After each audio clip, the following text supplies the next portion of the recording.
Teka muna mga kapatid, magnilay muna tayo.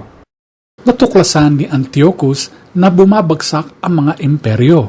Ang turo ni Jesus, ang Diyos ay ang Diyos ng mga buhay, hindi ng mga patay.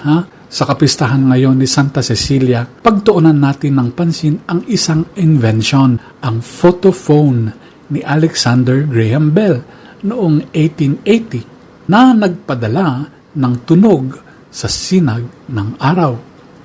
Boses na dinala ng liwanag across a rooftop. Larawan ito ng ating pag-asa ngayon. Hindi pinatatahimik ng martyrdom ang awit. Binabago lang ang mang-aawit. Ang awit ni Santa Cecilia ay dumaloy mula sa hininga tungo sa liwanag.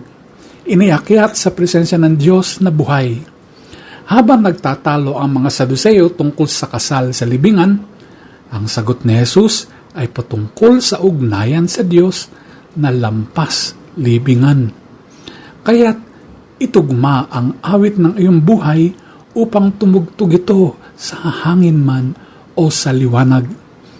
Kumbaga, gawin mong photophonic ang iyong pananampalataya, nakatatawid at dumadaloy kahit tumigil ang hininga sa trabaho, sa pakikipagkaibigan at sa ating mga sakripisyo. Tanggihan ang ingay na sumasakal sa pananalangin at ang saloobing mapagduda at mapanlait na nag-e-edit ng ating eternity. Kapag tumahimik na ang ating mga katawan, naway magpadala pa rin ang ating pag-ibig sa daluyong ng muling pagkabuhay, kung saan bawat nota ng ating awitin ay papuri. Pagnilayan po natin ito. Amen.